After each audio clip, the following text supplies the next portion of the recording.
سلام من الله عليكم ورحمة الله تعالى وبركاته. ضابط يالكلنتي وعنو وناكسن إذ لهانتين بميل كستا يسكستو أن ولا سعوتانبا waxaan idin leenahay halkan waa telefishinka caalamiga ee Soomaalida Itoobiya iyo TV oo daalabahadahan oo kala taad uga barataan inaad si toos uga dheehataan war wixii naga soo gaaray deegaanka iyo dalka warkayga waxa si toos idinku qaada dhigi doona waanigu waa Cabdirasaaq Ibraahim Daaja qodobada wararkan idinka hayna deegaanka iyo dalka kuwada ugu doorka roona waxa kamid ah xafiiska shaqaalaha iyo arrimaha bulshada ee dawladda deegaanka Soomaalida Itoobiya ayaa 40 xubnood oo ah naafada ku dhaqan xarunta deegaanka ee magaalada Jigjiga gudoonsiyay qalabka naafada ciidanka booliska gaarka ah ee dawladda deegaanka Soomaalida Itoobiya oo kaashanaya xukuumadda deegaanka ayaa shacabka degan tuulooyinka gacan dhaale iyo dacdheer gaarsiiyay deeq raashina Ra'iisul Wasaarka Xogeenka Jamhuuriyadda Dimuqraadiga Federaalka dalkeena Itoobiya ayaa shacabka dalkeena Itoobiya ugu baaqay inay sii xoojiyaan taageerada dhismaha mashruuca biyo xireenka weyn ee webiga Abaay daawadayaal qodobadaasi iyo xubintii ciyaaraha ayaad ku daawan doontaan inta aynu ku guda jirno xilli tabinteena wareed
markale isku soo noqod wanaagsan daawadayaal haatan ku soo dhawaado qodobadii warka oo faahfaahsan xafiiska shaqaalaha iyo arrimaha bulshada ee dawladda deegaanka Soomaalida Itoobiya ayaa 40 xubnood oo ah naafada ku dhaqan xarunta deegaanka ee magaalada Jigjiga gudoonsiyay qalabka naafada warbixin umurtaasi ku saabsan waxa inoo soo diyaariyay wariye Maxamed Cumar Cilaabe xafiiska shaqaalaha iyo arrimaha bulshada deegaanka ayaa 40 xubnood oo naafada ku dhaqan xarunta caasimada deegaanka gudoonsiyay qalabka naafada isugu jira wilshar iyo baaskilada iyadoo qalabkana qaar kamid ah yihiin kuwa ardayda naafada ku tagi doonaan dugsiyada iyo kuwa loogu talagalay dadka waaweyn ee naafada ah xafiiska oo ka duulaya qorshaha kaga aadan ka jawaabida arrimaha bulshada iyo taageerooyinka u baahan ee bulshada naafadu sida ay sheegtay wasiirka xafiiska shaqaalaha iyo arrimaha bulshada ee deegaanka Marwo Kaamil Axmed Nuur maanta waxaan u talagalnay inaan gudoonsiyno dadka disability-ga ama curyaamada noocyada kala duwan ee gaadiidka ah wheelchair-rada ama tricycle-ka waxaan xafiis ahaan noo qorshaysan hadda inaan gudoonsiyno dad dhan 40 ruux wasiirka xafiiska shaqaalaha arrimaha bulshada ee deegaanka Marwo Kaamil Axmed Nuur ayaa sidoo kale sheegtay in sanadkan 2010 ay qorshayaasha xafiiska u yaallay qayb ka yihiin inay degmooyinka deegaanka gaarsiin doonaan agabyo kala duwan oo la siinayo dadka naafada iyo sidoo kale dhisidda ama yagleelidda xarumaha lagu dayactiro qalabkani isla markaana lagu sameeyo qalabka naafada artificialka sida lagu hayo wixii la almaala xukuumadda iyo xafiiska iskaashanaya inaan sameeyno meel workshop oo workshop baa loo sameynaya qalabkooda baa loo soo gadin wuxuu noqonayaa workshop mid qalab u sameeya dadka lagu hayo gacmaha sidoo kale wuxuu noqonayaa workshop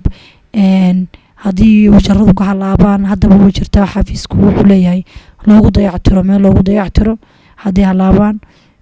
inaan taasna dhaqan gelino oo xafiisku oo soo qorsheysay ku jira xubnaha naafada ah iyagu lagu wareejiyay qalabkan ayaa tilmaamay in qalabkani uu ka dabooli doono wax badan isla markaana wax badan uu ka bedeli doono baahida ay qabeen iyadoo qaar kamid ah waalidiintii la socotay qaar kamid ah xubnaha naafadana ay u bogaadiyeen qalabkani iyo dadaalka ay xukuumaddu ugu jirto garab istaagita dadka naafada ah baaskiilkan lagu deeqay aad baan ugu faraxsanahay fadhigiina way dhaantaa oo maanta meel kasta tagi karno iyo aanan guriga ka soo bixi karin iyo ana maxanta meel kasta marayo alxamdulillaah rabbil caalamiin dawladdeeda xisbiga Allah daayo marka aad bay maasan awlaadayda ana soconaynin baa dawladda noo siisay baaskiil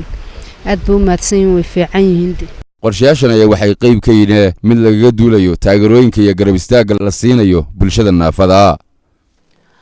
ciidanka booliska gaarka ah ee dawladda deegaanka Soomaalida Itoobiya oo kaashanaya xukuumadda deegaanka ayaa shacabka degan tuulooyinka gacan dhaale iyo dacdheer gaarsiiyay deeq raashina warbixin umurtaasi ku saabsan waxa inoo soo diray wariye Axmed Nuur Cabdiwali ciidanka booliska gaarka ah oo kaashanaya xukuumadda dawladda deegaanka Soomaalida Itoobiya ayaa deeq raashin ah gaarsiiyay bulshada ku dhaqan qabaleeyada gacan dhaale iyo dacdheer oo ka tirsan degmada Galaadi ee gobolka Dolo waxaana ciidanku waqti xaadirkan ku hawlan yihiin la dagaalanka saboolnimada kadib markii guulo la xalay ay ka soo hoyiyeen dhanka nabadgelyada haddaba ciidankan gaarka ah ee Liu Police oo gurmad degdeg ah gaarsiiyay bulshada danyarta ah waxayna uga soo jireen mushaarkoodii deeq raashin ah waxaana deeqdan ka warbixiyay ciidanka booliska gaarka ah aan mushaarkanagiina dhan kaga bixinayno waana sii wadaynaa oo tii ma garanaysaay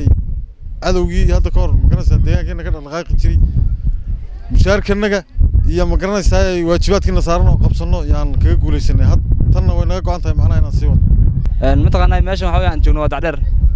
anigoo ku hadlay magaca Safteen Regiment waxa weeyaan dadka shacabka abaaraysan ayaan mushaarkanaga oo goynay mushaarkanaga u jarray raashin baan u soo siinay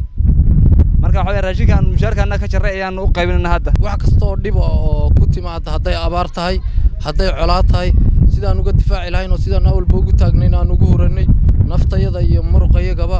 inaan wax kasto oo ku yimaado u horno geesta kale qaar kamid ah bulshadii la gaarsiiyay deeqdan ayaa tilmaamay in ay aad ugu faraxsan yihiin sidoo kalena bogaadiyay sida hagar la'aanta ay ciidamadu bulshada ugu adeegayaan waxaan aad iyo aad ugu hambalyeeynaa ciidankeena dawladda deegaanka ee gaarka ah Liu Police oo deeq raashimood na soo gaarsiiyay marka waraysa Ilaahay baa mahad iska leh mudnaanta waxa la ciidanka Liu Police iyo xukuumadda dawladda deegaanka oo iskaashanaya ayagoo mushaarkoodii iyo nooga soo jaray raashin sidaa darteed uu soo gaaray raashinkaas waan ugu mahad celinaynaa waxaan aad ugu faraxsanahay raashinkan ay soo gaarsiiyeen qabalaha dacdheer iyo meel kastaba ay nafta iyo u hureen dhiig iyo maalkaba aad baan ugu hambalyeeynaa dawladda iyo ciidamada ilaahay ajar iyo xasanaad ka siiyo raashinkii waa nala siiyay qabalooy dacdheer baan nahay ilaahay mahadiisa ha ka gaadho abshir ayagana ilaahay mahad ha ka siiyo waa nala siiyay si fiican baa noo siiyay ciidanku munaasabad lagu guddoonsiinayay shaqaalaha degmada Hudhata shahaadada boondiga ee xaqiijinta ka qaybgalka dhismaha mashruuca biyo xireenka weyn ee Abaay ayaa ka dhacay isla degmadaasi sida warbixin umurtaasi ku saabsan inoogu soo diray wariye Maxamed Xasan Dayib munaasabadan oo ahayd mid lagu guddoonsiinayay shaqaalaha dawladda ee degmada Hudhata shahaadada xaqiijinta ka qaybgalka biyo xireenka webiga Abaay ayaa waxay ka qabsantay degmada Hudhata ee gobolka Daawa waxaana kasoo qayb galay mas-uuliyiinta degmada Hudad iyo waliba shaqaalaha dowladda ee ka howlgala degmadaas Hudad. Munaasabadan lagu guddoonsiinayo boondiga shaqaalaha ayaa waxaa soo agaasimay xafiiska maaliyadda iyo horumarinta dhaqaalaha ee degmada Hudad, waxaana furitaankii munaasabadan ugu horeyn hadal la ka soo jeediyay madaxa arrimaha xisbiga dimuqraadiga shacabka Soomaalida Itoobiya ee degmada Hudad, ahna kusimaha gudoomiyaha degmada Mudane Cabdullaahi Maxamed Faarax. sida aan wada ogsoonahay biyo xidhanka webiga Abay waxaa lagu hirgelinayaa ka qayb qaadashada dadweynaha reer Itoobiya. tanna waxay caddayn u tahay sida ay uga qayb qaateen shaqaalaha dawladda ee degmada Hudad. dhinaca kale waxaa ka mid ahaa mas'uuliyiintii ka hadashay munaasabadan Marwo Faadimo Isaaq Maxamed, kusimaha madaxa xafiiska maaliyadda iyo horumarinta dhaqaalaha ee isla degmada Hudad, iyo waliba sidoo kale madaxa xafiiska horumarinta xoolaha iyo reer guraaga ee degmada Hudad, waxayna wax ka tilmaameen ahmiyadda kulankan iyo ujeedooyinka looga gol leeyahay. dhankooda shaqaalihii la guddoonsiiyay shahaadada boondiga biyo xidheenka webiga Abay oo aan waraysi la yeelanay ayaa waxay tilmaameen inay aad ugu faraxsan yihiin, waxayna ballan qaadeen inay heliyo hooba la garab taagnaanayaan dhamaystirka mashruuca dib u curashada dalkeena Itoobiya ee Abay. waxaana hadaladoodii ka mid ahaa diilaaymo abayna intuu dhamaadkiisana waan taageeri doonaa. waxaan hadda diyaar u nahay in la siiyay boondigii 2004 ilaa 2007 aan qaadanay si fiican la siiyay inta kalena dhamaatay dib u dhamaan doono. waxaan diyaar u nahay oo hilba biyo xireenka Abay inaan diyaar u nahay inaan ka qayb qaadano. horeen u qayb qaadanay ka deegaan ahaan iyo ka dawladda Itoobiya ahaan baan ka qayb qaadano. dhammaan aan wada dhameynayno ilaa ka dhamaanayo si aan ugu noqono wadamada dhaqaalihiisa dhexdhexaad yahay inaan ka galno diyaar baan u nahay. maadaama aan qaatay boobiga biyo xireenka Abayga waan ku faraxsanahay inaan dhamaystirno waan ku shaqeynayna. isku soo wada duub oo dhismaha mashruuca dib u curashada dalkeena Itoobiya ee Abay oo aan dhismihiisu habeen iyo dharaarba kala joogsi lahayn ayaa waxaa lagu dhisayaa ka qaybgalka dadweynaha dalkeena Itoobiya. waxaana markii labaad la guddoonsiiyay shaqaalaha degmada Hudad ee gobolka Daawa shahaadada boondiga ee dhismaha mashruuca biyo xidheenka webiga Abay. Maxamed Xasan Dayib, telefishinka caalamiga ah ee ESTV, degmada Hudad ee gobolka Daawa. warka dalka رئيس الوزراء ku-xigeenka Jamhuuriyadda Dimuqraadiga Federaalka dalkeena Itoobiya ayaa shacabka dalkeena Itoobiya ugu baaqay inay sii xoojiyaan taageerada dhismaha mashruuca biyo xidheenka weyn ee Abay. warbixin umuurtaasi ku saabsan iyo Ibrahim Cabdi Muuse aynu talowno.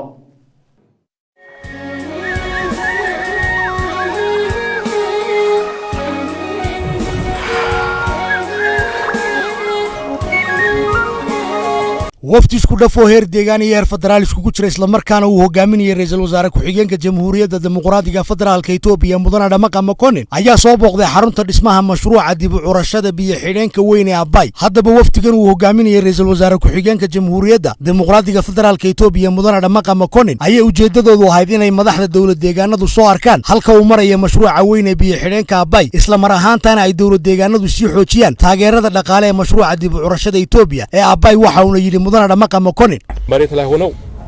አፈር ተላብሰው አፈር ያሸተቱ እንዲህ አይነት ታሪክ ለሚሰሩ ሰራተኞች፣ አመራሮች፣ ይሄን ለሚደግፉ እና ባለቤት ለሆኑ ለሀገራችን ህዝቦች በተለይ ለቤንሻንጉል ጉሙዝ ክልላዊ መንግስት ደግሞ ያን ላቅ ያለ አክብሮት መግለጽ ተገቢነት ያለው ይሆናል። shacabka Itoobiya waxay xurmo iyo sharaf u hayaan shaqaalaha iyo maamulka 24 saacada hoosteeda qodaya oo taariikhda sameeyay. waxaan iyagana u mahad celinaynaa shacabka deegaanka Beenshaangul Guumis ee xarunta Abay ku dhaqan oo muwaadiniinimo muujiyay. dhanka kale isaguna waxaa faahfaahin dheeraad ah ka bixiyay dhismaha mashruuca weyn ee biyo xidheenka webiga Abay injineer Samay Baqalo oo ah injineerka mashruuca biyo xidheenka webiga Abay gacanta ku haya. waxa uu yiri እንደምታዩት የተጠቀጠቀ ሮክ ፊል ነው። ለዚህ አይነት ርዝመት እና ከፍታ ምቹ የሆነ የግድብ አይነት inta waxaan u sameynay biyaha kor ka imaanaya si aysan mashruuca khatar u gelin iyadoo aan daraasaad cilmiyeysan ku sameynay intii aanan dhismaha bilaabin ka hor, waxaana lagu xoojiyay qalab casri ah. ugu dambeyntiina waxaa la cadeeyay in dhismaha mashruuca biyo xidheenka webiga Abay uu si fiican u socdo.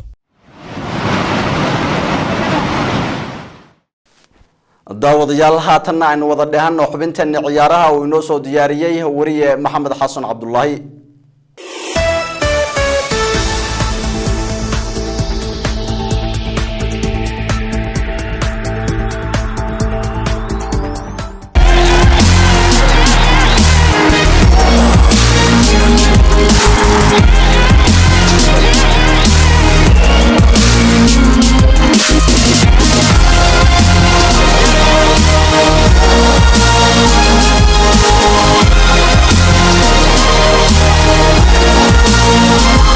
xiriirka kubadda cagta ee qaaraddan ee Afrika ee la soo gaabiyay AFCON ayaa si rasmi ah u sheegay in la bedelay waqtigii uu qabsoomi lahaa tartanka koobka qaramada qaaraddan ee Afrika warar laga soo xigtay barta internetka ee AFCON ayaa tartankan la qaban doonaa bilaha June iyo July sanadka 2019 halka markii hore la qaban jiray bisha January iyo February xidhiidhka kubadda cagta ayaa go'aankan qaatay kadib markii ay si fiican ugu fikireen sida wararka ay sheegeen sidoo kalena ay qadariyeen codsiyo ugu yimid kooxo badan oo ka dhisan qaaradda Yurub warkan ayaa u fiican kooxaha reer Yurub gaar ahaan kooxaha horyaalka Premier League kuwaasi oo xidigahooda ugu muhiimsan looga yeeri jiray qaybta dambe ee horyaalka iyadoo ay arrintaasi hoos u dhac weyn keeni jirtay kooxaha intay xidiguhu ka maqan yihiin ee tartanka Premier League go'aankan ayaa dhaqan geli doona sanadka 2019 iyadoo sanadkaasi la ciyaari doona bilaha June iyo July oo ah waqtiga ay dhamaadaan horyaalada qaaradda Yurub fasaxna ay ku jiraan dhammaan ciyaartoyda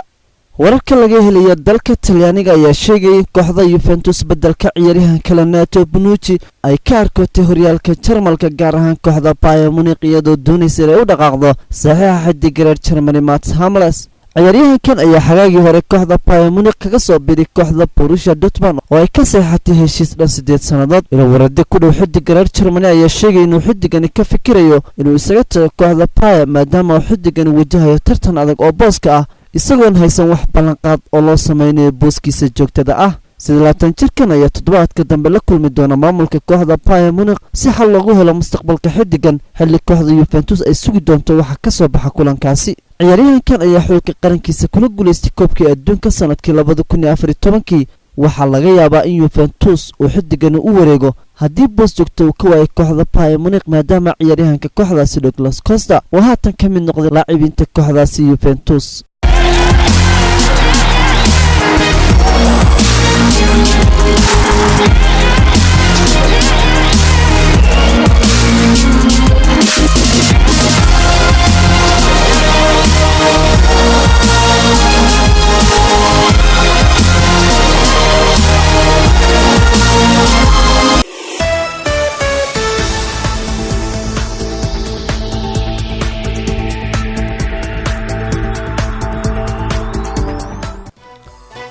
guud ahaan daawadayaal waxaanu intaas ku soo afmeeraynaa war wixii naga soo gaaray deegaanka iyo dalka waan si toos ah idinku qaada dhigayay anigu waa Cabdirasaaq Ibraahim Idaajaah aniga guud ahaan asxaabtii kale ee kala qayb qaadatay tabinta warkan waxaanu si isku duban idinku dhaafaynaa idinkoo diyaar garoobaya qaybaha kale oo TV guud idinku talagalay assalamu calaykum wa rahmatullahi ta'ala wa barakaatuh